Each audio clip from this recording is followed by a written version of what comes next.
পরে আমার আমার মেজো আপু পরে আমাকে বলতেছে ফুলটা কার কাছ থেকে এনেছে, আমাকে বলছে যে মামা দিছে। পরে বলতেছে ওর ফুলটা ওকে ফেরত দিয়ে দাও, কারণ যেহেতু আমার বোনের বান্ধবী ওরা ছিল তো ওরা তো সবই জানে। বলছে যে ফুলটা ফেরত দিয়ে দাও। আমি বলছি আচ্ছা ঠিক আছে। পরে আমি গোলাপটা ফেরত দিয়ে দিছি। পরে আমি বলছি যে নেন আপনার গোলাপ, আপনার কাছে দিয়ে দিলাম, আমার এই ফুলের দরকার নেই। আমার আপু বলছে এটা ফেরত দিয়ে দিতে, ফেরত দিয়ে দিছে। তো তারপরে উনি অনেক কষ্ট পাইছে। তখন আমি জানি না যে আসলে ভালোবাসা কি। আমার নাম রেশমা। রেশমার বয়স কত? 34 বছর বয়স। জি রেশমা, শুরু করেন এখন একেবারে যেখান থেকে বলার আছে, যেভাবে বলতে চান আপনি। শুরুটা করি হচ্ছে আমরা 5 বোন, আমার কোনো ভাই নাই, আর আমি হচ্ছি 3 নাম্বার। আচ্ছা। আর আমার বড় 2জন আর আমার ছোট 2জন। আমার আব্বু ছোটবেলা থেকে দেখতাম যে কখনো বাড়িতে আমি তাকে পাই নাই, আমি তাকে দেখি নাই, কিন্তু বাসায় থাকতো না। পরবর্তীতে আমি জানতাম যে আমার আব্বু মানে মুদির দোকান, মানে মুদির ব্যবসা আছে আমাদের। আচ্ছা। কিন্তু আসলে সেটা না। পরে এটা আমি জানতে পারছি আরো অনেক বড় যখন হয়ে গেছে, তখন জানতে পারছি যে আসলে আমার আব্বুর মানে কোথায় দোকান ছিল বা কি মানে কি করতো, ব্যবসা কি করতো সেটা।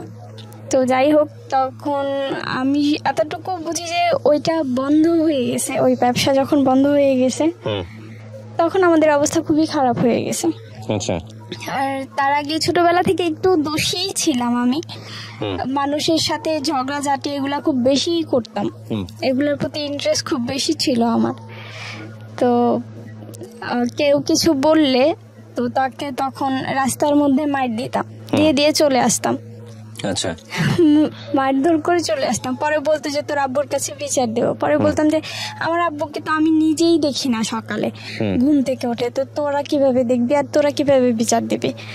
আর আমার আব্বু যদি আমার কোনো কিছু বলে তাহলে এরপরে আরো মার খাবে, এই কথা বলে চলে আসতাম। তো এইভাবে লাইফটা কাটে। তো ছোটবেলা থেকে আমার ফ্যামিলির মানুষ, আমি যে একটু দোষ, একটু রাস্তার মধ্যে খেলাধুলা করতাম বিধায় হয়তো বা জানি না কি কারণে আমার প্রতি মানে বিশ্বাস, আস্থাটা হয়তো ওরকম ছিল না। মানে কার? ফ্যামিলি মেম্বারদের বলতে কি আমার মার বিশেষ করে ওরকম এটা ছিল না। তো ছোটবেলা আমাদের সম্পর্কে মানে আমার ফুফাতো বোনের আপনার ননাসের ছেলে, তো সম্পর্কে আমার মামা হয়। তো ওনাকে নিয়ে উনি আমাদের সাথে খেলতো। ওই সময়টাতে যে ছোট ছোট পোলাপান আছে না 7-8 বছরের, আমার থেকে বয়সে যারা বড়, তো ওরা হচ্ছে তাকে নিয়ে আমাকে অনেক কিছু বলতো। আর দেয়ালের মধ্যেও লিখে দিছিল যে তার নামের সাথে আমার নামে অ্যাড করা বা অনেক কিছু। বয়স কত? আমার বয়স তখন কত হবে, 5-6। আপনাকে নিয়ে ওনার নাম জড়িয়ে দিয়ে প্লাস দিয়ে লিখতো দেয়ালের মধ্যে? লিখতো। তো আমার মা কোনো কিছু চিন্তা ভাবনা না করে না আমাকে অনেক মারছিল। এই জিনিসগুলি আমার খুব মনে আছে যে আমাকে অনেক মারছিল, আমার হাতের মধ্যে অনেক মারছিল। পরে আমি বলছি যে আমি তো জানি না এগুলি কি লিখছে বা এগুলি কিভাবে কে লিখছে সেটা তো জানি না। পরে যখন জানতে পারছে তখন কে লিখছে বা কি আসলে বিষয়, আগে আমাকে মারছে, তারপরে এটা যাচাই করতে গেছে যে আসলে কে বলছে বা কে লিখছে। পরে যখন যাচাই করতে গেছে, তো যাচাই করার পরে ওদের ফ্যামিলি থেকে বিচার টিচার দিছে, বিচার করছে। পরে ওই ভাড়াটিয়া এখান থেকে চলে গেছে। তো এরপর থেকে তার সাথে আমি আর যখন আস্তে আস্তে বড় হতে থাকি, তো আমার ওই মামার সাথে আমার কোনো রকমের কোনো কথাবার্তা বা কোনো কিছু হয় না। সে আসলে আমি শরমাইতাম বা আমার কথা বলতে ভালো লাগতো না। আর ছেলেদের সাথে এমনিতেও পরে কথা বলো, যে মাইর খাওয়ার পরে কথা বলা বন্ধ করে দিছিলাম, যে বলবো না, কারণ ওদের জন্য মাইর খাইতে হয় এই কারণে। তো এগুলো বন্ধ করে দেওয়ার পরে আস্তে আস্তে যখন বড় হই, তখন মনে হয় যে আপনার ক্লাস 6-এ পড়ি, এইরকম একটা সময়ে তো আমারও উঠতি বয়স, আর হচ্ছে সেও মোটামুটি বড় হয়ে গেছে আমার ওই মামা। তো উনি আমাকে পছন্দ করতো। তো আমি ওই সময়েও আমি জানি না যে আসলে পছন্দটা কি জিনিস বা এগুলি সম্পর্কে আমার কোনো নলেজই ছিল না। পরে একদিন ওনাকে আবার আমার এলাকারই আমার আন্টি, তারপর হচ্ছে আমার যারা তো বোন ছোটটা আছে, ও আবার অনেক পছন্দ করতো। তো সম্পর্কে মামা হইতো, কিন্তু তারপরও পছন্দ করতো। হুম পরে একদিন উনি আমাকে একটা ফুল দিছে।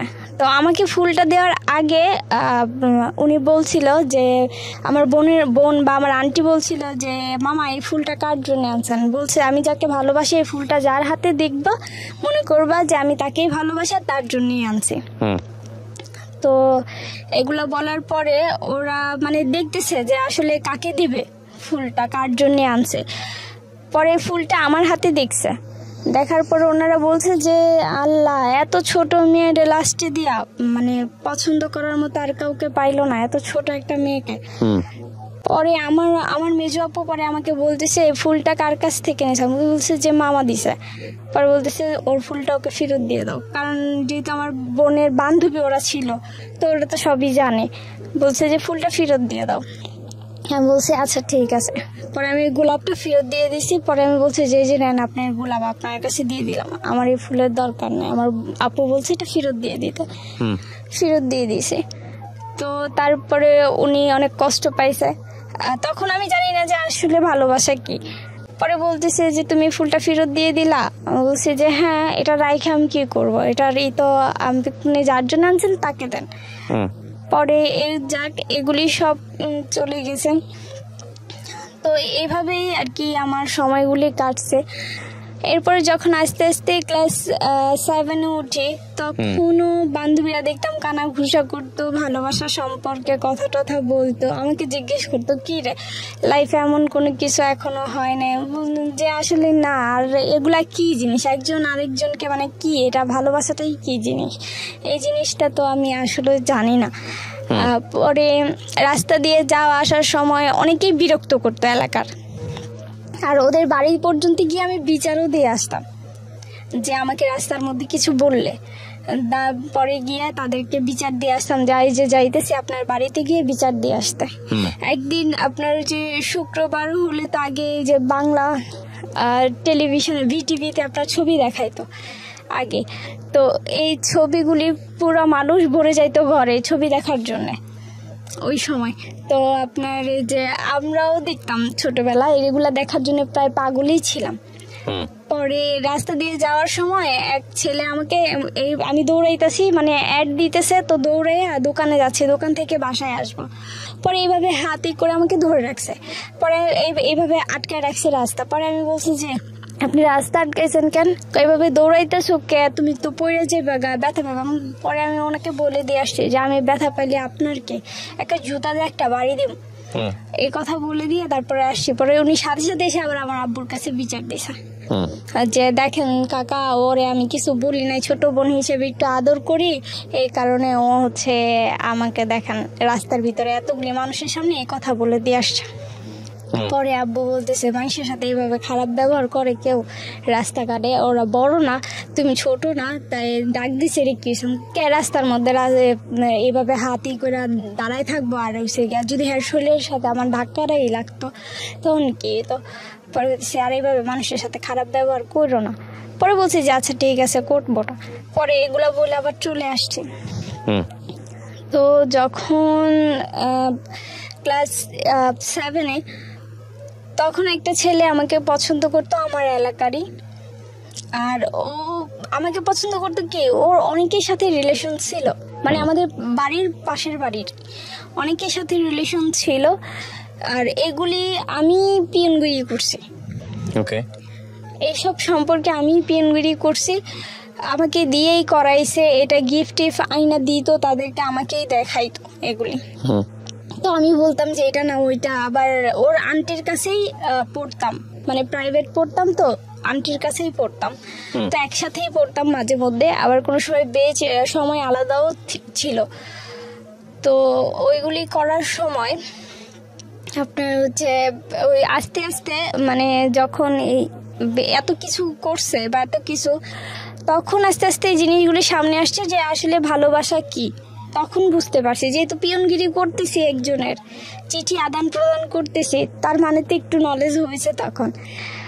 পরবর্তীতে এগুলি করতে করতে পরে একদিন ওর বন্ধুরাই বলতেছে যে তুই কি দূরের করতেছ, তোর সামনেই তো আছে মেয়ে, তো তাকে পছন্দ না করে সিলেকশন না করে এত দূরে গিয়ে সম্পর্ক করার কি দরকার। পরে বলতেছে যে কাছে কে, কয়ে যে ওরে দেখোস না, ওকে দেখতে শুনতে কম। ও যে দোষী, ওর যে ডাইনি, রাস্তাঘাটে কি না কি কয়ে বয়, এটা কি কোনো গ্যারান্টি আছে? ওর তো কোনো বিশ্বাস নাই। কয়টা আস্তে আস্তে পরে ঠিক হয়ে যাবে দেখবি। পরে একদিন আমাকে প্রপোজ করে, পরে আপনার বয়স কত তখন আপনাকে যখন প্রপোজ করেছে? আমার বয়স, আমি তখন ক্লাস 7-এ পড়ি আর কি। অ্যাকচুয়ালি বয়সটা হয়তো কত হবে, 15-16 হবে এইরকম। পরে আমাকে বলতেছে, পরে আমি বলছি যে এইগুলা কি? পরে বলতেছে হ্যাঁ আমি তোমাকে পছন্দ করি। ওই সম্পর্কে কি হতো আপনার জানি? ও হচ্ছে আমার সম্পর্কে আমার মানে পার্শ্ববর্তী ঘরে, মানে আমাদের বাড়ির আগে ওদের বাড়ি। কিন্তু সম্পর্কে কি হয়? ভাই। মানে কেমন ধরনের ভাই? এমনি এলাকার ভাই। হ্যাঁ, এমনি রক্তের কোনো কিছু না আর কি। ওকে। তো পরে বলতেছে আমি তোমাকে পছন্দ করি। পরে আমি বললাম যে এটা কেমন কথা, তুমি কয়জনের সাথে রিলেশন করো এগুলি সব আমি জানি, আর আমার বান্ধবীও তোমাকে পছন্দ করে সেটাও আমি জানি, এই সব কিছু আদান প্রদান আমিই করছি, তারপরে তুমি আবার এই কথা কেমনে বলো? পরে বলতেছে আমি জানি না এত কিছু, আমি তোমাকে পছন্দ করি। বলছে এটা কখনোই সম্ভব না, আমি সারা জীবন ভাই হিসেবে দেখে আসছি আর আমি ভাই হিসেবেই দেখব, এখানে আমার অন্য কোনো কিছু হবে না। পরে বলতেছে যে যদি আমার ফ্যামিলি তোমাকে বলে তাহলে কি তুমি রাজি হবা? পরে আমি বলছি যে না, এগুলা হচ্ছে পরের সাবজেক্ট, এই সব বিষয় নিয়ে এখন আর আমার কোনো মাথা ব্যথা নাই, মানে এখন আমি এগুলি নিয়ে ভাবতেছি না। তখন ওইখান ছোটবেলার ওই দোষীপনা থেকে তখনকার যে সময়টা আমার, যখন ক্লাস 6 বা 7-এ পড়ি, তখন যে আপনার নাচ গান টান এগুলি নিয়েই থাকতাম বেশি। তো খুব ভালো নাচতেও পারতাম, অনুষ্ঠানও করতাম বাড়িতে। তো ওগুলির প্রতি মানে মনোযোগটা একটু বেশিই ছিল, এই উগ্র এইসবের প্রতি না। পরে আমি তাকে বলছি, পরে আমার মেজো আপুকে আবার ও বলছে এই কথা যে এরকম আমার বাড়ি থেকেই তাহলে আমার মা বিয়ের প্রস্তাব দেবে।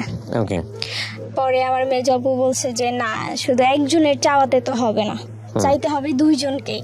ও যদি রাজি থাকে আমি ওর সাথে কথা বলবো, যদি ও রাজি থাকে তাহলেই তো হবে, আর যদি রাজি না থাকে তাহলে তো হবে না। এ কথা বলার পরে সে মানে আমার পিছনে মানুষ লাগায় রাখছে। আমি যখন যেখানে যাই, আমি কার সাথে কথা বলতেছি, কি করতেছি না করতেছি, ও সব ফলো রাখতেছে। ইভেন আমার দূর সম্পর্কেরই এক ভাই হয়, মানে বয়সে আমার বড়ই হবে, তবে তুই তো কারি করি আর কি, এইরকমই। ওর সাথে কথা বলতে দেখে ওকে নিয়ে গেছে, মানে আমার সাথে যাকেই কথা বলতে দেখবে ও তাকেই মারবে।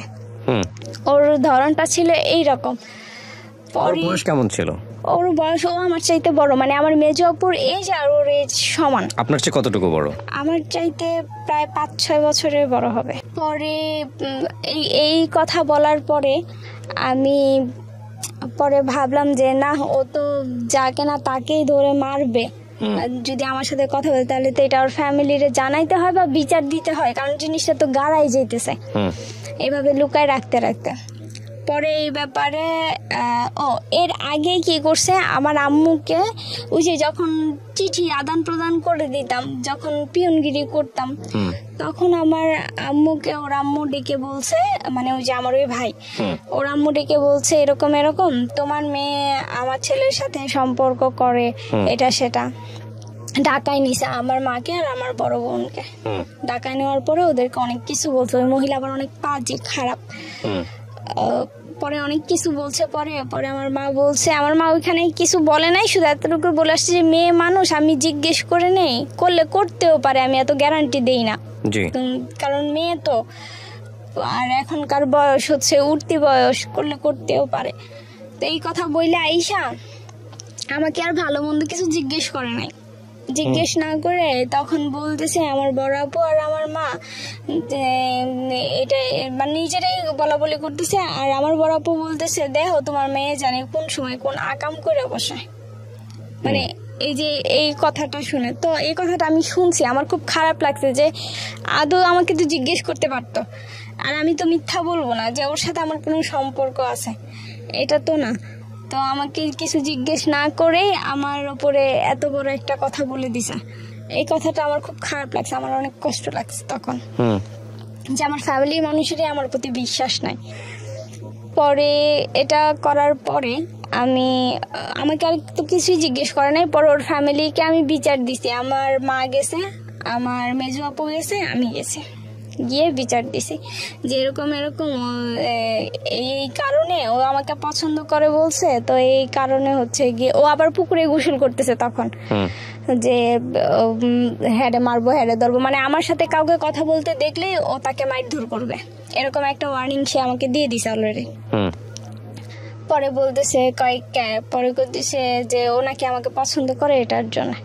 পরে বলতেছে যদি আমার পোলায় পছন্দ করে থাকে তাইলে সমস্যা কি, আমি আনবো এই মেয়ের এই বউ করে আনবো, কারণ মাইয়া কানাও না লুলাও না ল্যাংরাও না। আমার পোলায় যদি পছন্দ করে থাকে তাহলে আলহামদুলিল্লাহ আমি এই মেয়ের বউ করে আনবো। পরে আমার মেজো বাবার কইছে আম্মা এক হাতে তো আর তালি বাজে না, কারণ ও পছন্দ করে, এখন ও যদি পছন্দ না করে তাহলে তো আর এই জায়গা তৈতো না। হ্যাঁ এটাও কথা। পরে আমার জিজ্ঞেসে যে তাহলে তুই কি কস? পরে আমি কইছি না আম্মা, আমি ওরে ভাই হিসেবে দেখে আসছি, ওই আমার ভাই, এছাড়া আমাদের মধ্যে আর কোনো সম্পর্ক কোনো সময় হইব না। পরে এই কথা বলার পরে ওর মা ওরে রাইকা বলতেছে যে এরকম এরকম তোমার নামে বিচার আসছে, তুমি কি করছো, আর যেটা বলছো ওটা কি সত্যি নাকি? এখন ও তো চায় না, তো তোমার চাই এত কোনো লাভ নেই। পরে ছোট বোন, আমার ছোট 5 নম্বর বোন যেটা, ওইটাকে নিয়ে হচ্ছে আমি ইয়েতে গেছি, স্কুলে গেছি, তখন ওইখানে আমাকে আটকাইছে, প্রাইমারি স্কুলে পড়তে নিয়ে যাই, তো ওইখানে আমাকে আটকে দিয়ে বলতেছে যে তুমি, আমার মা তো বলছিল বিয়ের প্রস্তাব দিছিল, তুমি না করে দিছো কেন? আমি বলছি যে আমি না করবো না, আমি তো পছন্দ করি না। আপনি যখন প্রাইমারি স্কুলে? না, আমার ছোট বোন, আমি তো ক্লাস 7-এ পড়ি। তারপরে ও আমাকে আটকে সেখানে বলতেছে যে তোমারে তো আমার বাড়ি থেকে প্রস্তাব দিছেই, তুমি না করে দিছো কেন? পরে আমি বলছি যে আমি ভালোবাসি না, সেই কারণে আমি না করে দিছি, কারণ এই সমস্ত লাইনে আমি, আপনি বলছেন? হ্যাঁ, এই সমস্ত লাইনে আমি এখনো যাই নাই, আর কোনো না কোনো দিন তো কারোর সাথে সম্পর্ক করবাই। আমি বলছি যে যদি কখনো আমার মনের ভিতরে এই জিনিস আসে তাহলে হয়তো বা করবো না কেন, করতেও পারি, কিন্তু এখন তো নাই, এখন তো আর আমি এইসব কিছু নিয়ে ভাবতেছি না। পরে বলতেছে তুমি কাজটা ভালো করো নাই, তুমি না করে দিছো, আমার ফ্যামিলি গেছে। কিছু করতো ছেলেটা, কিছু করতো ওই সময়টাতে? না, ওই সময়ও কিছু করতো না, পেশায় কিছুই করতো না, শুধু ওই যে গিটার টিটার এগুলি নিয়ে পড়ে থাকতো আর কি, যখন যেমন চাইতো তখন তাই করতো। ঠিক আছে, এইরকম। তো পরে এই কথা বলার পরে ও বলতেছে আচ্ছা ঠিক আছে, এই কাজটা তুমি ভালো করো নাই।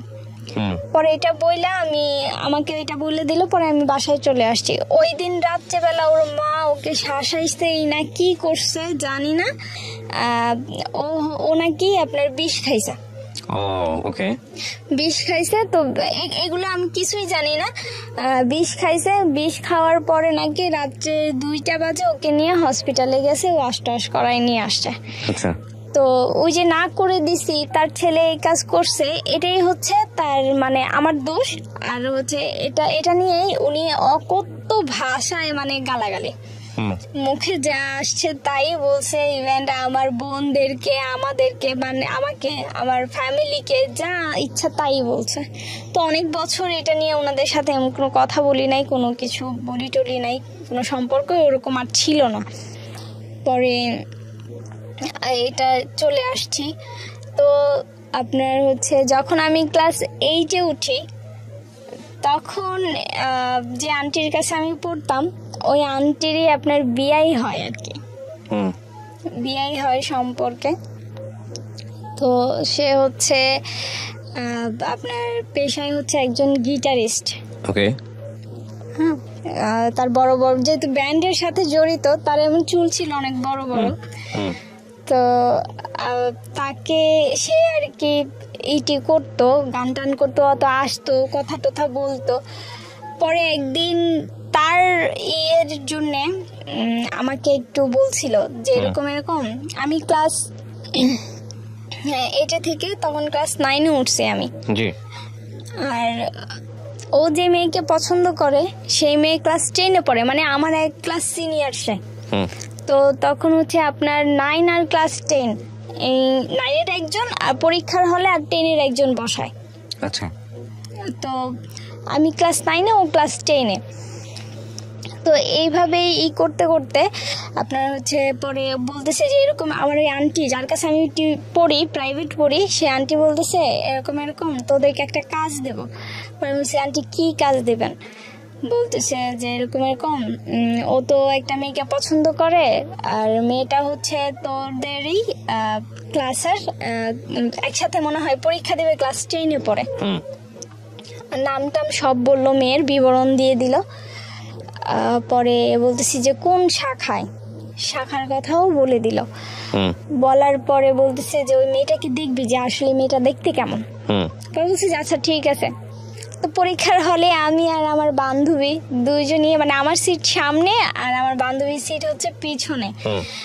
আর আমার বান্ধবীর সামনে হচ্ছে গিয়ে আবার ওই মেয়েটা বসা, মানে ওর সিট আর আমার বান্ধবীর সিট একসাথেই পড়ছে। ও ক্লাস 10-এ, আমার বান্ধবী 9-এ। তো আমরা দেখছি, এখন আমার বান্ধবী ওকে দেখে তাকাই গেছে, মানে মেয়েটা খুবই সুন্দর, অনেক সুন্দর দেখতে। পরে দেখে তাকাই আছে। আমি পরীক্ষার হলে পরীক্ষা দেওয়া বাদ দিয়ে ওর দিকে তাকায় থাকলে স্যারে তোমার খাতাটা লয়ে যাবো। পরে চুপ করে রয়েছে, অনেক সুন্দর তো, দেখলে দেখতেই মন চায়। কি এমনি তাকায় থাকো না। পরে সত্যি সত্যি স্যার এসে ওর খাতাটা নিয়ে গেছে, কারণ দেখছো যে ঘাড় ঘুরাই রাখছে ওই পাশে, মনে করছে যে ওটা দেখা লিখতেছে। পরে যখন স্যার দেখলো যে না ও ক্লাস 9-এ পড়ে, ও ক্লাস 10-এ পড়ে, পরে বলতেছে আবার খাতাটা দিয়ে দিছে ওরে, আবার কিছুক্ষণ পানিশমেন্টও দিছে। তো আমি বলছি, পরে আন্টির আমি বললাম যে আন্টি দেখছি মেয়েটা অনেক সুন্দর। পরে বলতেছে আর ওই সময়ে আপনার হচ্ছে আমাদের স্কুলে একটা কনসার্টের আয়োজন করা হয়েছিল। তারপরে ওই যে ছেলেটার জন্য যে কথা বলতে করছিলাম, পরে ওই ছেলেটাকে আবার আমার ভালো লাগছে। যে ছেলেটা আপনার পিছনে ঘুরতো? না না না, তাহলে ওই যে কনসার্ট করে আমার আন্টি, আপনার জন্য বিষ খাইলো, ওর কি অবস্থা? ওর অবস্থা ওর মতো। বিষ খাওয়ার পর আপনার সঙ্গে যোগাযোগ নাই? না না, আমার সঙ্গে যোগাযোগ নাই। ওই যে অকথ্য ভাষায় তার ফ্যামিলি গালাগালি করছে, এরপরে তো একটা দূরত্ব এমনিতেই তৈরি হয়ে গেছে। আচ্ছা। পরে গিয়ে ওই ছেলেটাকে, পরে আমি যার সাথে লাইফে জড়াইছি সে হচ্ছে, যার সাথে আপনি জড়ালেন কিভাবে, মানে যার সাথে আপনি লাইফে জড়ালেন? মানে এই যে এটাই, মানে ওই যে পরীক্ষা দিতে গেছে না, তো ওই থেকে পরে আমাকে বলছিল যে কনসার্টে হবে, তো ওই মেয়েটার কে বলতে যে ওই ছেলেটা ওই মেয়েটাকে পছন্দ করে। পরে আন্টি আর আমাকে এটা শিখাই দিছে। পরে আমি বলছি যে এরকম এরকম, ওই মেয়েটাকে গিয়েই বলছি যে আপু আপনার নাম কি এটা? পরে বলতেছে হ্যাঁ। পরে আমি বলছি আপনি ওনাকে চিনেন? পরে বলতেছে হ্যাঁ চিনি। পরে আমি বলছি যে উনি তো আপনাকে অনেক পছন্দ করে, আমাকে বলতে বলছি সেটা। পরে ওই মেয়েটা বলতেছে যে ওনাকে গিয়ে বইলো আপু যে ও আমার পায়ের স্যান্ডেলেরও যোগ্য না। আপনাকে রিপ্লাই দিছে এটা? হ্যাঁ, আমাকে এটা। পরে আন্টিরা আমাকে বলতেছে যে জিজ্ঞেস বলছিলাম। পরে আমি বলছি যে হ্যাঁ বলছি। আসলে কি ছেলেটা পছন্দ করতো? হ্যাঁ, আসলে অনেক পছন্দ করতো। ছেলেটা আপনাকে বলছে? হ্যাঁ, এটা আন্টি সবার কাছেই বলছে। আপনি তো শুনেন না নিজের কানে? আমি নিজের কানে শুনি নাই, কিন্তু পরে ওই যে যখন তাকে রিপ্লাই উত্তরটা আন্টি দিতেছিল, তখন আমরা সামনে, মানে আমরা পড়তে বসছি তো তখন। পরে বলতেছে যে এরকম এরকম, তুমি তো এরকম মানুষকে পছন্দ করছো, এখন উত্তর কি দিছে? পরে বলতেছে ওদের কাছে উত্তর দিছে তুমি নাকি তার স্যান্ডেলেরও যোগ্য না। আচ্ছা। পরে এই কথাটা শুনে ছেলেটা অনেক কষ্ট পাইছে, মানে কষ্ট পাইছে, চোখের পানি টলটল করতেছিল আমাদের সামনেই তখন। পরে দেখলাম যে ওনার কষ্টটাকে হাইড করে গিয়ে উনি হাসতেছে, মানে চোখের পানিটা নিচে পড়তে দিল না, উনি হাসতেছে। ওনার এই জিনিসটা দেখে আমার খুব, মানে আমার মনটা তখন একটু নরম হয়ে গেছে ওনার প্রতি, যে মানুষ এরকমও হয়, এত কষ্টের পরে কিভাবে নিজেকে হাইড করে নিল। পরবর্তীতে এইভাবে পরে আস্তে আস্তে আস্তে তখনই আপনার ওনাকে ভালো লাগে? হ্যাঁ, ওনাকে ভালো লাগছে। আস্তে আস্তে আপনার হচ্ছে ইয়েতে গেছি, অনেকেই আমাকে অফার করছে এমনি, কিন্তু আমার জন্য কোনো বিয়ের ঘর কোনোদিনও আসে নাই ভাইয়া। তো যখন আসছে উনি পরে নানানভাবে মানে রং নাম্বারে ফোন দিয়ে দিয়ে আমি ওনার সাথে কথা বলতাম। আচ্ছা। আর এই সুবাদে হচ্ছে আমাদের একটা জায়গা রাখতে গিয়ে আমার মা অনেক টাকা ঋণ করে ফলে। তো এত টাকা ঋণ করে, ঋণের বোঝা এত যে 2006 সালে আমি 2007 সালে এসএসসি পরীক্ষার্থী ছিলাম। আমি 2006 সালেই আমার লেখাপড়াটা বন্ধ করে দিতে হয়। আমার লেখাপড়াটা বন্ধ করে দেয়। আমার আব্বুর অনেক ইচ্ছে ছিল আমাকে একজন লয়ার বানানোর, আর ওনার কথাতেই আমি তখন আর্টস নিয়ে লেখাপড়া শুরু করি। যখন ক্লাস 9-এ উঠি তখন তো সাবজেক্ট আপনার ভাগ করে দেওয়া হয়, আর্টস, কমার্স, সায়েন্স। তো আর্টস নিয়ে লেখাপড়া করি, যেহেতু বাবার ইচ্ছে একজন লয়ার বানাবে সেই ক্ষেত্রে। তো ক্লাস 9-এ থেকে যখন ক্লাস 10-এ উঠবো তখন আমার লেখাপড়াটা বন্ধ করে দেয় আমার ফ্যামিলি। বলতেছে যে তখন যে জায়গা কিনছে অনেক টাকা ঋণ করছে এই কারণে। পরে বলতেছে যে এইভাবে তুই করতে পারতেছি না, তো একজনকে ভর্তি করলে আবার আরেকজনকে ভর্তি করতে পারতেছি না। পরে বলতেছে তোমার ছোট বোনকে ভর্তি করি, সামনের বছর তোমাকে ভর্তি করাই দেবো। শুধুমাত্র 800 টাকার জন্য আমাকে তখন ভর্তি না করে আমার ছোট বোনকে ক্লাস 7 থেকে 8-এ ভর্তি করে। আর আমাকে হচ্ছে ক্লাস 9-এ আমার পড়ালেখাটা ওইখানে বন্ধ করে দেয়। তখন আমি সবেমাত্র ক্লাস 10-এ উঠছি, ভর্তিটা তখনই হবে। পরে বন্ধ করে দেয়। তো এরপরে আমাকে যখন বন্ধ করে দেয় আমার পড়ালেখা, তো এরপর আমার আব্বু বলে যে আমার মেয়ের পড়ালেখাটা তো বন্ধ করে দিল না, আমার মেয়ের ভবিষ্যৎটা নষ্ট করে দিলা, আমার মেয়ের জীবনটাই শেষ করে দিলা, এই কথাটা আমার আব্বু বলছে। পরবর্তীতে অনেক কষ্ট, এই জায়গা কেনার পরে এমন সময় গেছে ভাইয়া যে আমরা 7টা মানুষ ফ্যামিলিতে, 7 জন মেম্বার, 15 দিন একটানা আপনার শুধু রাত্রেবেলা খাইছি আর দুপুরবেলা না খাওয়া। অথচ আমার ফ্যামিলিতে কোনো দিনও আমার আব্বু কষ্ট কি জিনিস আমাদেরকে বুঝতে দেয় না ছোটবেলা থেকে। কিন্তু এই জায়গা কেনার পর থেকে এইরকম। পরে আমার ফ্যামিলিতে আমার আত্মীয় স্বজনরা পাশাপাশি বাড়ি ঘর, তো সবাই আমাদের চুলাতেই রান্না করতো, আমাদের গ্যাসের চুলাতেই সবাই রান্না করতো। কিন্তু কেউ, আমার ফুপু, আমার যেটা বললেন যেটি বললেন, কেউ আমাদেরকে এক থাল ভাত দিয়ে জিজ্ঞেস করে নাই। আমার ছোট বোনটা তখন মনে হয় 7 বছরের,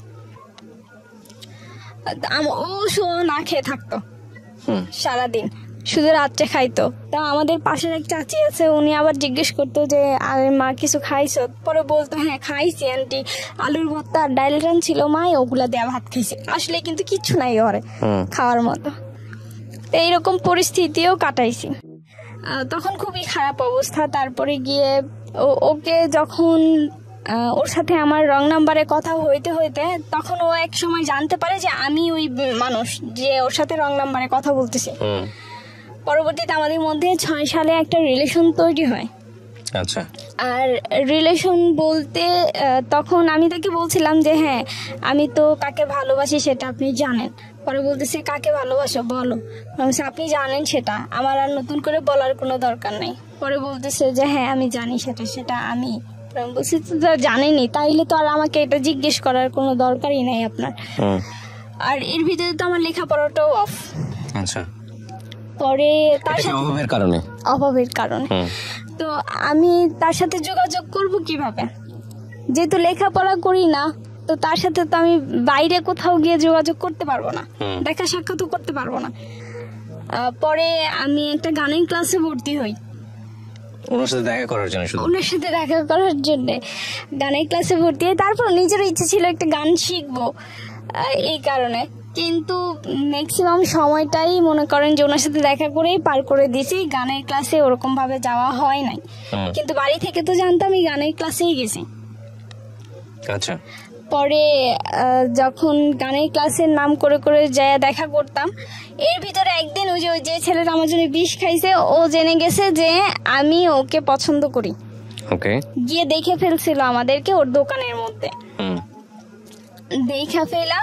তারপরে এই জিনিসটা ওর মাথার ভিতরে ঢুকছে তখন যে ও এখানে কি করে, তার মানে এখানে কোনো কেমিস্ট্রি অবশ্যই আছে। পরবর্তীতে এই কথা বলে ও যখন জানতে পারে যে সিরিয়াসলি আমরা দুজনের প্রতি একটু সিরিয়াস হব, ও জানতে পেরে ও হচ্ছে বলছিল এটা যে মামা আমি যাকে পছন্দ করি আপনি তাকে যার জন্য আমি বিষ খাইছি আপনি ওই মেয়েকে কিভাবে অ্যাকসেপ্ট করলেন, আর আপনি তাকে বিয়ে করলে আমি তাকে মামি কিভাবে বলবো। এই কথা বলার পরে ও আমার সাথে আর কোনো যোগাযোগ করে নাই। ওকে আপন ভাগিনা ছিল না? আচ্ছা। ও আমার মানে আপন না, কিন্তু আবার আপনের চাইতো আবার কমও না। ও আর আমার সাথে কোনো যোগাযোগ করে নাই। মানে আপনার বয়ফ্রেন্ড যোগাযোগ বন্ধ করে দিয়েছে? হ্যাঁ, যোগাযোগ সে বন্ধ করে দিয়েছে।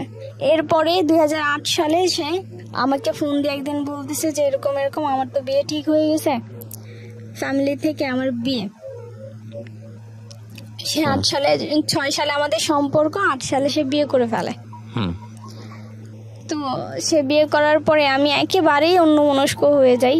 আমার নিজের মধ্যে কোনো কিছু কাজই করতেছিল না, যেহেতু আমার লেখাপড়াও বন্ধ, সেহেতু ও বিয়ে করে ফেলছে। তো আমার মানে অন্যরকম একটা পরিস্থিতি হয়ে গেছিল, মনের মধ্যে কাজ করতো যে আমি একটা কিছু করে ফেলবো। তখনও সুসাইড করার চিন্তা ভাবনায় ছিলাম যে করতেও গেছি কয়েকবার, কিন্তু আমি তো জানি যে আমার এই সম্পর্কের কথা অলরেডি সবাই জানে, পুরো এলাকার বেশিরভাগ মানুষই জানে। তো তখন যদি আমি কিছু করি তো সবার আগেও যে ওই ছেলেই বলবে, ওই ছেলের ফ্যামিলিই বলবে যে ওর মেয়ে বিষ খেয়ে মরছে, ওই ছেলে বিয়ে করে ফেলছে এই কারণে। তো আমি তো মরে যাব, এটা শেষ, রফা দফা হয়ে যাবে। কিন্তু আমার আব্বু যে বেঁচে থেকেও মরে যাবে, এই কথাগুলি কিভাবে সে মেনে নেবে? সে তো এটা সহ্য করতে পারবে না। এগুলির কারণে আমি আর কিছু করি না। যতবারই কিছু করতে চাইছি আমার আব্বুর জন্য আর করতে পারি না, কারণ আমি আমার আব্বুকে অনেক বেশি ভালোবাসি। পরে ওইখান থেকে আমি আর কিচ্ছু করলাম না আমার লাইফে। আমি একেবারেই চুপচাপ, একেবারেই স্তব্ধ হয়ে যাই। আমি অনেক কান্নাকাটি করছি, আর আমাকে সবাই বুঝেছে যে তুমি ওকে জিজ্ঞেস করলা না কেন যে ও তোমার সাথে এরকম কেন করলো। আমি বলছি যদি আমি সত্যি ভালোবেসে থাকি বা আমার ভালোবাসা যদি সত্যি হয়ে থাকে, ও কোনো না কোনো একদিন আমাকে অবশ্যই বলবে, আর আমার কাছে মাফও চাইবে। পরে বলতেছে ওর পরে জানতে পারি যে ওর একটা মেয়ে হয়েছে, প্রথম আপনার মেয়ে হয়ে মেয়ের হার্টে ব্লক হয়েছে। ব্লক হওয়ার কারণে সে ওই মেয়েটা মারা গেছে। পরে একদিন রিক্সার মধ্যে সে আমাকে বলছে এই কথা, তুমি শুনছো? পরে আমি বলছি পাপ কখনো বাপকেও ছাড়ে না। আমি ওনাকে এই জবাবটা দিয়ে আসছিলাম। আর আমি নামাজ পড়তে বসেও কান্নাকাটি করতাম আর বলতাম যে আল্লাহ গো, আমার মনটা যে ভাঙছে কোনো কারণ না, তখন তো আমি জানি না তো কি কারণে সে এরকম করছে, যে ভাঙছে তার বিচার তুমি করো, তার সে যাকে সবচেয়ে বেশি ভালোবাসবে ওই ভালোবাসা মানুষটাকে তুমি কারণ নিয়ে যাও, যাতে সে বুঝে যে ভালোবাসা হারাইলে কেমন লাগে, ওই মানুষটাকে কষ্ট দিলে কেমন লাগে, এই জিনিসটা তাকে বোঝায়ও। তো আমি জানি না তো এই ডাক কবুল হয়েছে কিনা, কিন্তু আমার মনে হয় যে হয়ে গেছে কবুল। পরবর্তীতে যখন একাকিত্ব সময় থাকি, এর ভিতরে আমার জ্যাঠাতো বোন মানে মেজো, ওর হাজব্যান্ড, তারপর হচ্ছে ও, মানে রাস্তার ভিতরে আমার ওই জ্যাঠাতো বোনের হাজব্যান্ডের সাথে ওই আকাশ আমাকে দেখছে। আচ্ছা, আকাশ নামে একটা ছেলে? হ্যাঁ, সে আমাকে দেখছে। দেখার পরে সে জিজ্ঞেস করছে এই মেয়েটা কে। সে বলছে যে ও তো হচ্ছে আমার শালিকা হয়। এটাই, কিন্তু তখন আমি জানি না, আমি তাকে চিনিও না। তো পরবর্তীতে বলছে ওকে আমার ভালো লাগছে। এইটাই হচ্ছে মানে সূত্র। এই সূত্র ধরেই আমার জ্যাঠাতো বোন, তারপর হচ্ছে তার হাজব্যান্ড, ওই আকাশের কাছ থেকে আমাদের ফ্যামিলিতে অভাব অনটন, খাবার নাই, এটা নাই সেটা নাই, এগুলা বলে বলে অনেক টাকা পয়সা খাইছে। ওকে, মানে ও কাছ থেকে নিয়ে আসতো? হ্যাঁ, নিত আমাদের কথা বলে, আর ও দিত। ঠিক আছে, ও দিত, কিন্তু এগুলি কিছুই আমি জানি না। ওকে, আমি এই সম্পর্কে কিছুই জানি না। আর ওই আকাশকে হচ্ছে গিয়ে আবার একজন এলাকারই একজন প্রতাপশালী লোক, সে হচ্ছে ছোটবেলা থেকে পালছে, নিজস্ব কোনো বাড়ি ঘর এখানে কিন্তু নাই, কিন্তু ওই লোকের দাপটে সে আমার সাথে যা করার করছে। অনেক টাকা পয়সা ছিল আর অনেক আদর করতো, তো এই কারণেই আরো বেশি করতে পারছে। ওকে, পরে এই কথা বলার পরে ওনারা টাকা পয়সা খাইছে, এটি করছে। একদিন আমাকে নিয়ে গেছে, আমার চাচাতো বোন বড়টার বাড়িতে ঢাকাতে, ও তো ওর বাড়িতে আমরা সবাই বেড়াতে যাই, সেই সুবাদে হচ্ছে আস্তে আস্তে একটু দেরি হয়ে গেছিল। পরে আমার ওই দুলা ভাই আর আমার ওই বোন বলতেছে যে এরকম এরকম তুমি হচ্ছে গিয়াতে এত রাত্র হয়ে গেছে, এখন আর বাড়ি যেতে হইব না, কালকে সকালেই যাও, আজকে তুমি এদিকেই থাকো। পরে আমি বললাম যে না, আমি তো কোনোদিনও মানে বাইরে কোথাও গিয়ে ঘুমাই নাই, আমার অন্য কোথাও ঘুমানোর অভ্যাস নাই, আমার ঘর ছাড়া আমার ভাল লাগে না, আমি থাকতে পারবো না। পরে বলতেছে যে সমস্যা নেই। আমি কই না, আব্বু রাগারাগি করবো, আব্বু অনেক টেনশন করবো। পরে বলতেছে টেনশন করবে না, আমি কাকারে ফোন দিয়ে বলে দিতেছি। তো আমার আব্বুরে ফোন দিছে, ফোন দিয়ে বলতেছে কাকা এরকম এরকম, তো অনেক রাত্র হয়ে গেছে, এই কারণে আর নিয়ে আসলাম না, তো আজকে রাত্রে থাকুক, সকালবেলা আমি আবার বাড়িতে দিয়ে যাবো না। পরে আব্বু বলতেছে ইয়ে থাকবো, পরে বলতেছে থাকবো, কারণ আমার আব্বু আমার সম্পর্কে জানে যে আসলে আমি থাকুন না মানুষ না ওইখানে। পরে বলতেছে রাখতে পারবা ওরে, জোরাজোরি করে, যদি থাকতে না চাই তাহলে লয়ে পড়ো। না না থাকবো, সমস্যা নেই। পরে কাছে তাই আচ্ছা ঠিক আছে, তাহলে সকালবেলা আইনা দিয়া যাই। আচ্ছা, পরেও যে ওইখানে ওই রাতটা আমি থাকছি। ও হচ্ছে পরের দিন সকালবেলা মানে সারা রাত্র ওই বাড়িতেই ছিলাম। বাড়িটা অনেক ভিতরে, মানে খোলা মাঠ, এরপরে জঙ্গল, গাছপালা দিয়ে ভরা, তারও ভিতরে, অনেক ভিতরে বাড়ি, মানে মেন রাস্তা থেকে অনেক দূরে। কিন্তু আমি বুঝতে পারছি না, এরকম অপরিচিত একটা ছেলের সঙ্গে আপনার বাবা থাকার পরামর্শ দিবে কেন? না না, আমার বাবা তো আমার জ্যাঠাতো বোনের বাড়িতে থাকার পারমিশন দিয়েছে। কিন্তু ওই বাড়িটা কি, ওর বাড়ি কি জ্যাঠাতো বোনের বাড়িতে কাছাকাছি ছিল নাকি আগে এসে বসেছিল? ওরা আগে থাকতে প্ল্যান করা ছিল। আপনি তো জানতেন যে আপনি এই ছেলেটার সঙ্গে? না, আপনিও জানতেন না? ওকে, তাহলে ছেলেটা আসলো কিভাবে? এই ছেলেটা আসছে হচ্ছে গিয়ে যে আমার জ্যাঠাতো বোনরাও যে আমার নাম করে করে ওর কাছ থেকে টাকা খাইছে। ওকে, সো ওই ছেলেটা এইভাবে আসছে? হ্যাঁ, তারপর ওইভাবেই আসছে। তো এরা তো প্ল্যান করেই রাখছে। কতদিনে তো আপনি ওই ছেলের সঙ্গে প্রতি সম্পর্কে জড়াই গেছেন? না, তখনও জড়ান নাই? না না। Okay fine. হ্যাঁ, তখনও জড়াই নাই, আমি তো জানতামই না এই বিষয়ে। আর ওরা যে টাকা পয়সা খাইতেছে আমি এগুলোও কিছু জানতাম না। ওকে, তারপর? পরে ওই দিন রাত্রিবেলা কোনো কিছু হয় নাই, তো এগুলো তো ওনাদের প্ল্যান করাই ছিল। রাত্রেবেলা কোনো কিছু হয় নাই। আপনার সকালবেলা যখন ঘুম থেকে উঠছি, হাত মুখ ধুইছি, পরে দোকান থেকে চা এনে দিছে, পরে চাটা খাইছি। এখন আমি রেডি হব, আমি বাসায় চলে আসব। আমি বলতেছি যে আমি বাসায় চলে আসবো, আমি আর ওইখানে থাকবো না। পরে বলতেছে আচ্ছা যাইবা, তোমার ভাইয়ের দোকানটা বন্ধ করুক, একটু পরেই তোমার বাড়িতে নিয়ে দিয়ে আইবা। তা আমি দোকানে যাই, যা তোমার বাইরে পাঠাই দিতেছি, তোমার ভাই তোমার বাড়িতে নিয়ে দিয়ে আসবা। মানে আমার যারা তো বোন এই কথা বললো আমাকে। আমার যারা তো বোন এই কথা বলার পরে তো বাড়ি খালি, বাড়িতে আর কেউ নাই। আমি এক রুমে বসেছিলাম, তো একটু পরে দেখি একটা ছেলে ঢুকলো ঘরে, মানে আকাশ ঢুকলো, ঘরে ঢুকার পরে সে হচ্ছে বাইরে থেকে, পরে আমি জানি না কে কি করছে, দরজাটা বন্ধ করে দিছে, মানে ছিটকিনি আপনার লাগাই দিছে বাইরে থেকে। ছিটকিনি লাগাই দেওয়ার পরে সে হচ্ছে আমার সাথে অনেক বলা নাই, কথাবার্তা কিচ্ছু না, শুধু মানে আমার সাথে মানে ধস্তাধস্তি শুরু করে দিছে। তাই বলছে আপনি কে, মানে আমি যে ওইখান থেকে চিল্লাইলেও কেউ শুনবে না, কারণ ওইখানে বাড়ি ঘর নাই সামনে। পরে আমার সাথে এরকম করতেছে, আমি তো আপনাকে চিনি না, আপনি কে, আর আমার সাথে এরকম করতেছেন কেন, আমার বোন কই, আমার দুলা ভাই কই। পরে বলতেছে যে সমস্যা নাই, তুমি আমার চিনো না, আমি তো তোমার চিনি, তুমি তো আমার কাছ থেকে টাকা পয়সা নিছো। আচ্ছা। পরে আমি টাকা পয়সা নিচ্ছি মানে, হ্যাঁ তোমার ফ্যামিলিতে এই সমস্যা প্রবলেম, কিস্তি দিতে পারে না, তোমাদের ঘরে খাবার নাই, এগুলি বলে তো তুমি তোমার বোন রে দিয়ে তো আমার কাছ থেকে টাকা পয়সা নিয়েছো। পরে আমি বলছি আমি তো আপনাকে চিনি না, আপনি কে সেটা তো আমি জানি না, আপনাকে তো আমি চিনি না, তাহলে আমি কিভাবে নিলাম, আপনি কি কোনোদিন আমার নিজের হাতে দিছেন, আমাকে দিছেন? কয় না, তোমার বোনের হাতে দিছি। আমাকে তো তাহলে তাকে গিয়ে ধরেন, আপনি এই সমস্ত ব্যাপারে তারা আপনি আমাকে কিছু বলতে পারেন না, যেহেতু আপনি আমাকে সরাসরি দেন নাই। পরে এই কথা বলার পরে সে হচ্ছে আমার সাথে অনেক জোরাজুরি করে, ইভেন সে আমাকে একটা সময় গিয়ে সে আমাকে করে ওইখানে। এই প্রথম ভাইয়া কেউ আমার শরীর করে। পরে হচ্ছে যে আমার তখন অবস্থা খুবই খারাপ হয়ে যায়। পরে আমি বলতেছি যে আমি চলে যাব এখান থেকে, আমি এখানে থাকবো না, আমি চলে যাব। পরে ও বের হয়ে গেছে। পরে দেখলাম কে মনে হয় দরজা খুলে দিছে, ও বের হয়ে গেছে।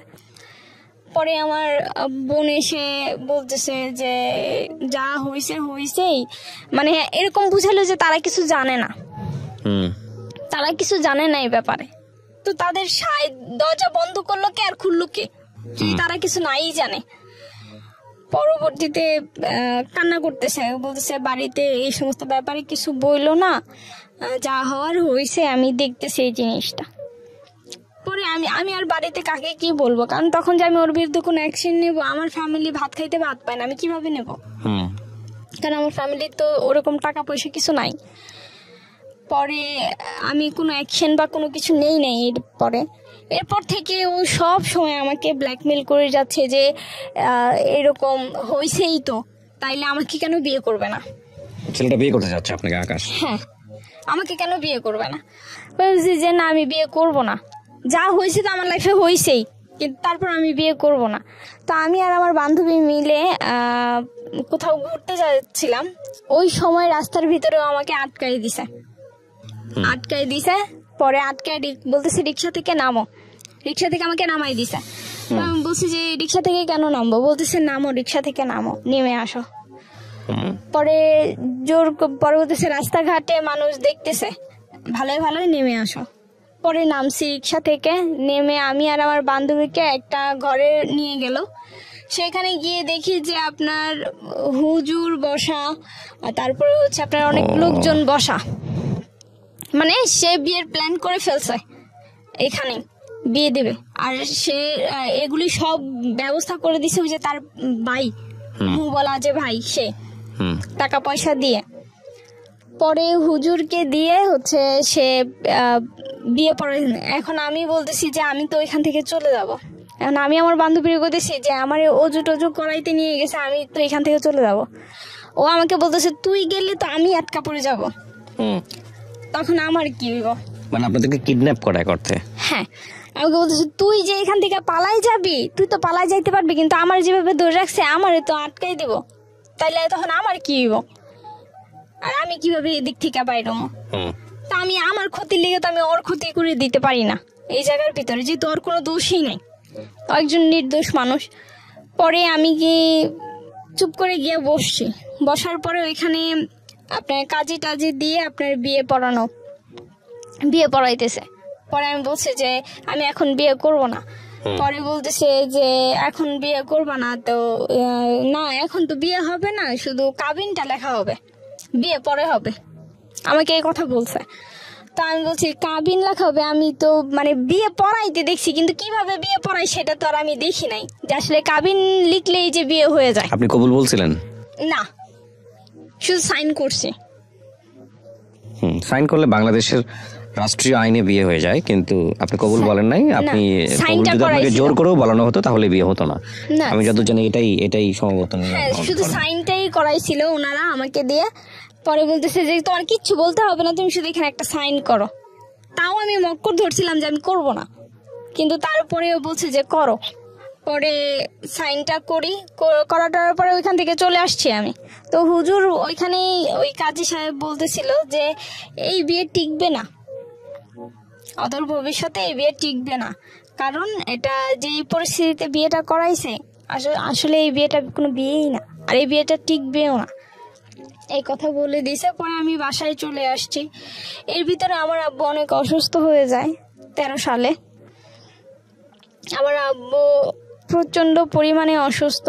আমার আব্বুর চিকিৎসা যে করাবো ওই টাকাটাও ছিল না ভাইয়া, যে কিভাবে চিকিৎসা করাবো। তো যে বিয়ে করাইছে ওই যে আমার ওই ভাসুর সম্পর্কে, যে আমার ভাসুর হয়, সে হচ্ছে আমার আব্বুর চিকিৎসার সম্পূর্ণ খরচ দিছে। আর এর ভিতরে আমার এই মেজো আপুর বিয়ের সময় আপনার বাবা কি বললো এই বিয়ের খবর জেনে? আমার আব্বু তখন অনেক অসুস্থ। যখন আমার এই বিয়ের খবরটা শুনে, আমার আব্বু অনেক অসুস্থ তখন। থানা পুলিশ করে নাই? না, আমরা ওই যে বললাম ভাত খাইতে ভাত পাই না, থানা পুলিশ কিভাবে করবে? আর আমার আব্বু তো অসুস্থই হয়ে গেছে। আপনার ভাই ছিল কোনো বড় ভাই? না, আমার কোনো ভাই নেই। ওকে, আমরা 5টা বোনই। পরবর্তীতে এই করে আমার মেজো আপুর বিয়ের সময় আমার ফ্যামিলি কিছু টাকা ঋণ করে। আচ্ছা। তো সেই ঋণ শোধ করবে কিভাবে? আমার যারা তো বোন বড়টার কাছ থেকেই টাকা নিয়েছিল। তো আমার ওই বড় যারা তো বোন আর কি অনেক কিছু বলছে আমার আব্বুকে যে টাকা নিয়ে টাকা দিতে পারে না, উনি দিছিল। পরে উনি আবার অনেক কিছু বলছে, আমার আব্বু অনেক কান্না করছে। তো আমার আব্বু বলছিল যে জায়গাটা বিক্রি করে দিই, এই জায়গায় কিনে এত কষ্ট এত সমস্যা, এই জায়গাটা বিক্রি করে দিই। তো আমার মা বলছে যে না, এই জায়গা বিক্রি করবো না, জায়গার ভিতরে কি আছে আমি দেখা ছাড়বো।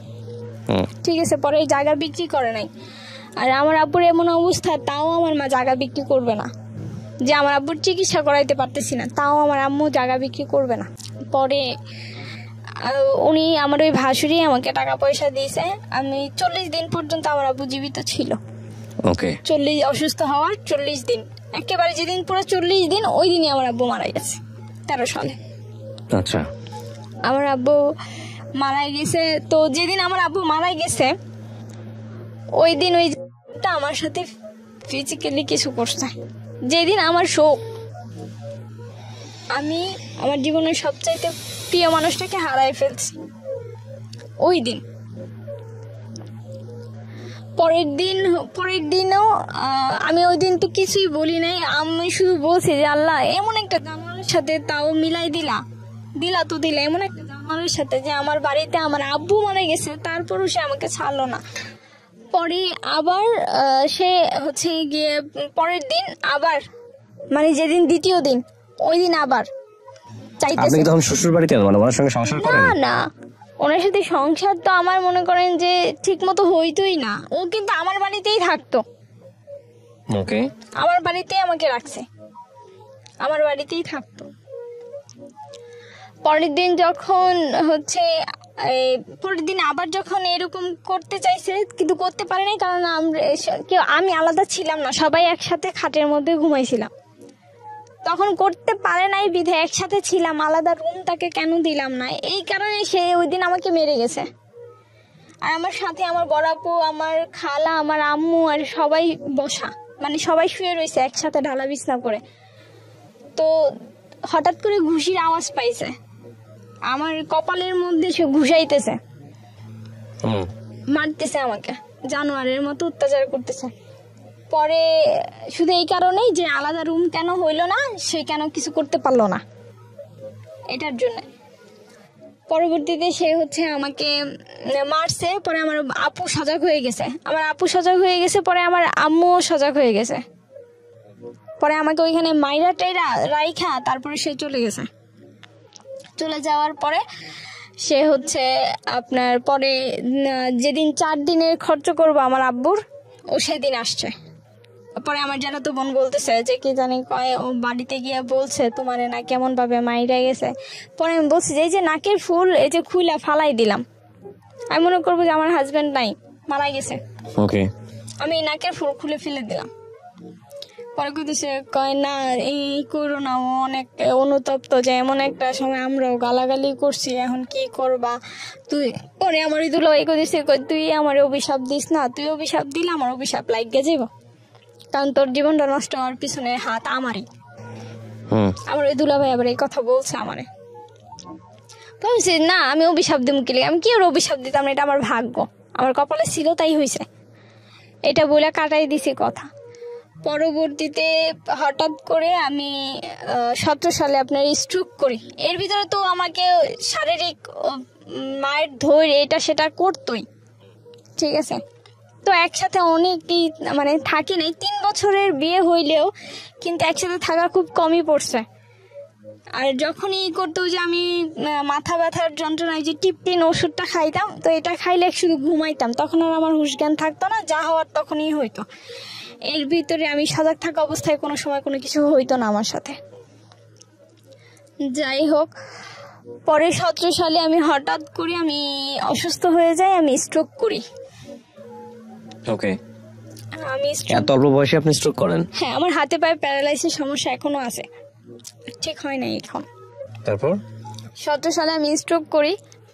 স্ট্রোক করার পরে আপনার হচ্ছে আমি অনবরত বমি করতেছিলাম। ও কিন্তু পাশে শুয়ে আছে ঘরে, ও শুয়ে আছে অন্য ঘরে, আর আমি বড় ঘরে আমাদের। ও একবারের জন্য উঠে আসে নাই, এসে দেখে নাই যে আসলে আমার কি অবস্থা, যেহেতু আমার ঘরে কোনো পুরুষ মানুষ নাই, আমাকে হসপিটালে কে নিয়ে যাবে। আমি এত পরিমাণে বমি হইতেছিল, তখনই আমি বুঝতে পারছি যে আমার এক সাইড এখানেই চলে যাচ্ছে, কারণ আমি উঠে দাঁড়াইতে পারতেছিলাম না। আমার এই বোধ শক্তি আমি হারাই ফেলছি বাড়িতে থাকতেই। হসপিটালে পরে ভিক্টোরিয়া নিয়ে গেছে, ওইখানেও ইমার্জেন্সি, শুধু আমার এতটুকু মনে আছে যে একটা স্যালাইন পুশ করছে আমাকে, আর কিছু না। এরপরে হচ্ছে গিয়ে ওইখান থেকে ট্রান্সফার করে দিছে আপনার ঢাকা মেডিকেলে নিয়ে গেছে। পরে ওনারা ইঞ্জেকশন দিল, চিকিৎসা ট্রিটমেন্ট ওনারাই শুরু করলো। পরে বমি কমে না বিধায় ওনারা কি যেন একটা ইঞ্জেকশন দিল, পরে বমিটা আস্তে আস্তে কমছে। পরবর্তীতে যখন হাত পায়ে আপনার সার দিয়ে দেখতেছে যে আসলে আমার কোনো বোধ শক্তি কিছু আছে কিনা, কিন্তু আমি বুঝতে পারতেছিলাম যে আসলে আমার কিছু হয়ে গেছে, এখানে অনেক বড় ধরনের ক্ষতি হয়ে গেছে। পরবর্তীতে ওনারা বললো যে আসলে হাতে পায়ে প্যারালাইসের সমস্যা হয়ে গেছে। প্যারালাইজ বলতে এক সাইড পুরাই, শুধু হাত পা না, পুরো এক সাইড। পরে 25 দিন হসপিটালে আমি ভর্তি ছিলাম। 25 দিন, এই 25 দিন হসপিটালে ভর্তি থেকে যখন হসপিটালে শুধুমাত্র খরচ দিয়েছিল আপনার, এই হসপিটালে এত টাকা পয়সা খরচ গেছে, শুধু 7,000 টাকা দিয়েছিল, আর সম্পূর্ণটাই ঋণ করা আমার ফ্যামিলির। আর আমার আব্বু মারা যাওয়ার পরে অফিস থেকে 2 লাখ টাকা পাইছিল, তো ওইটা দিয়ে ঋণ টিন যা ছিল সব শোধ করছিল। পরবর্তীতে যে আমার জন্য আবার ফিরে ঋণ করা। হসপিটালে 25 দিন থাকার পরে যখন আমাকে বাসায় নিয়ে আসা হয়, তখন যখন ডাক্তার রিলিজ করে দেয় যে আমার সমস্যা পাই যে আমার হার্টের বাল্বে প্রবলেম আছে, একটা ছোট হয়ে গেছে চিম্মা, যেই কারণে ব্রেনে ওই রক্তটা আঘাত করছে, পরে আমার ব্রেন স্ট্রোক হয়েছে। পরবর্তীতে বলতেছে যে এইখানে আর ওর কোনো চিকিৎসা নাই, ওকে হচ্ছে গিয়ে সোরোয়ার্দি আপনার হৃদরোগ ইনস্টিটিউটে দিয়ে দিতে হবে, ওইখানে ওর চিকিৎসা হবে, যেহেতু হার্টের সমস্যা। পরে ওইখান থেকে ছাইরা দেওয়ার সময় ডাক্তার বলতেছে যে দেখেন আপনার তো ওয়াইফ, আমার খালাতো বোন ছিল সাথে, ডাক্তার ওর সাথেই কথা বলছে, আপনার তো ওয়াইফ, আপনার ওয়াইফকে এখন আপনারা দাম্পত্য জীবন কিছু করতে পারবেন না, কারণ আপনার ব্যাপারে বলেছে। হ্যাঁ, আমার ব্যাপারে বলছে যে কিছু করতে পারবেন না, মানে আমার হাজবেন্ডকে, আকাশকে বলছে যে আপনি কিছু করতে পারবেন না, কারণ হচ্ছে ওর অবস্থা ওরকম না, এখন ওর অবস্থা খুবই খারাপ। আপনার তো ওয়াইফ, বিবাহিত ওয়াইফ, ও যদি বেঁচে থাকে তাহলে সুস্থ হইলে আপনি নর্মাল জীবনযাপন করতে পারবেন, এতে কোনো সমস্যা নাই, কিন্তু এখন তো অসুস্থ, এখন আপনাকে এটা বুঝা নিতে হবে, আপনাকে ধৈর্য ধরতে হবে। ওকে ডাক্তার বুঝাই দিল। হসপিটাল থেকে ভাইয়া যেদিন আমি বাসায় গেছি, ওই দিনই ও আমার সাথে আবার, অথচ আমি নড়তে চড়তে পারি না, আমি পুরাই অসুস্থ, আমার নড়ার ক্ষমতাও তখন নাই। ওই সময় ও আবার আমার সাথে এরকম করতেছে, আমার মনে হচ্ছে আমার ভিতরে সবকিছু ছিঁড়া নিয়ে কেউ টাইনা ছিঁড়া ফেলতেছে, এতটাই পরিমাণে কষ্ট হইতেছে। পরে আমি বাম পা তো আর লড়াইতে পারি না, পরে আমি ডান পা দিয়ে একটা লাথি দিয়েছি। এরকম করার পরে ডান পা দিয়ে আমি ওকে একটা লাথি দিছি, ওকে লাথি দিয়ে সরাই দিছে, তারপরেও আমাকে মারধর করছে। পরে টিকতে না পেরে আমি 17 সালে ওকে ডিভোর্স দিয়ে দিই, যে এরকম একটা জানোয়ারের সাথে সংসার করা আদৌ সম্ভব না। যাই হইতো না কেন, সব কিছুর জন্য বাইরের জিদ করে গিয়ে আমার উপরে মিটাইতো, আমার অনেক মারতো, জানোয়ারের মতো মারতো, এত মার তো আর সহ্য করা যায় না। পরে আমি ডিভোর্স দিয়ে দিই, আমি কাজের কাছে যাই, যে কাজে বিয়ে পড়াইছিল তার কাছে আমি গিয়েছি, আমি গিয়ে তাকে বলছি এরকম যে আমি তো ডিভোর্স দেবো, আমাকে কাবিননামাটা দেন। কই তোমার যে বিয়ে পড়াইছি তখনই তো বলছিলাম যে এই বিয়ে টিকবে না, আর কাবিননামার ওরা তো আমার বিয়ের খরচই দেয় নাই, ওই টাকাই দেয় নাই। পরে তারপরও আমি 3,000 টাকা দিয়ে পরে বলতেছে তুমি তালাক দিবা, তো তালাকের কাগজটা আমি দিয়ে দিতেছি, তুমি ওর কাছ থেকে একটা সাইন করে এই কাগজটা আমার কাছে জমা দিয়ে দিও, আমি মেয়রকে দিয়ে দেবো, আমি কাউন্সিলরের কাছে পৌঁছাই দেবো, তার একটা যেহেতু তুমি চাইতেছো না কোনো কিছু। আমি কই না, আমার কোনো কিছু, আমার টাকা পয়সার দরকার, আমার কোনো কিছু দরকার না, আমার শুধু ওর কাছ থেকে আমার জীবনটা ছুটানো দরকার, আমার আর কিছু দরকার নাই। পরে আমি নিজেই ওকে ডিভোর্স দিই। এর ভিতর তো কোনোদিন খোঁজ খবরও নেয় নাই। আবার থানায় গিয়ে আমি একটা জিডিও করে আসছিলাম, কারণ ও হচ্ছে আমাকে হুমকি দামকি দিত যে রাস্তায় বাইরে তোরা মায়েরাম, গালাগালি করতো ভাষায়। পরে আমি বলছি যে আমি থানায় গিয়ে একটা জিডি করে আসি, যেহেতু বলা তো যায় না কখন কি করে। পরে আমি জিডি করে আসছি।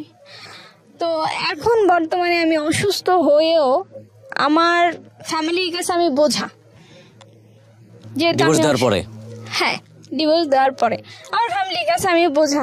আমি যদি কিছু নাও করি তাও আমার বোনেরা আমাকেই দোষায়। আমার বোনদেরকে কোনো কিছু বললে বা জায়গা সম্পত্তির ব্যাপারে কোনো কিছু যদি হয়ও, তো ওরা আমাকেই দোষে, আমাকেই গালাগালি করে। আমার এখন মনে হয় যে ওইখানে থাকাটাই আমার জন্য অনেক কষ্টের হয়ে গেছে। এইরকম একটা পরিস্থিতি। অথচ আমি যখন অসুস্থ হই তখনও কেউ আমাকে কোনো টাকা পয়সা দিয়ে সাহায্য করে নাই। আমি একটা চাকরি করতাম ইন্স্যুরেন্স কোম্পানিতে। সেখানকার একজন স্যার ছিল, তো উনি আমার এই যে চিকিৎসার বেশিরভাগ দায়িত্ব উনিই বহন করছে। আমার ফ্যামিলি তো সেটা পারে নাই, কিন্তু উনিই বহন করছে। আমি ডক্টরের কাছে গিয়ে এসে আমার চিকিৎসা এগুলি করাইছি। হসপিটালে গিয়েও টাকা পয়সা দিয়ে আসছে যে এটা রাখেন, চিকিৎসা করান, তারপরে গেছে যে যদি আবার কিছু লাগে তাইলে বইলেন। সব কিছু ওনারাই করছে, কিন্তু তারপর আমার ফ্যামিলি কেন আমাকেই দোষে যে এটার জন্য আমি দায়ী, ওটার জন্য আমি দায়ী। রীতিমতো এখন বোঝা হয়ে গেছি। হাজবেন্ডকে ছেড়ে দিছি। এখন তো এখন আমি কিছুই করি না ভাই। কি করব, কারণ ওই যে হাতে পায়ে সমস্যা, আর চাকরিও করতে পারি না, কারণ আপনার তো বাচ্চা কাচ্চাও নাই। না। আমি এই গল্পটাকে বলবো যে আপনি যা বললেন, আপনার বক্তব্য সমস্তটুকু যদি সত্যি হয়ে থাকে, আমি যেহেতু একপাক্ষিক বক্তব্য, তাহলে এটা আসলে নির্মম পরিণতি ছাড়া আসলে কিছুই বলার নাই। হ্যাঁ, আপনার এই গল্প থেকে আসলে কি বা শেখার আছে আমাদের? তবে এটা ঠিক, আমাদের সমাজে অনেক মেয়ে কিংবা অনেক ছেলেই বিভিন্নভাবে বিনা কারণে বিনা দোষে নির্যাতিত হয়। আমরা ধরে নিব আপনার ক্ষেত্রে সেটা হয়েছে।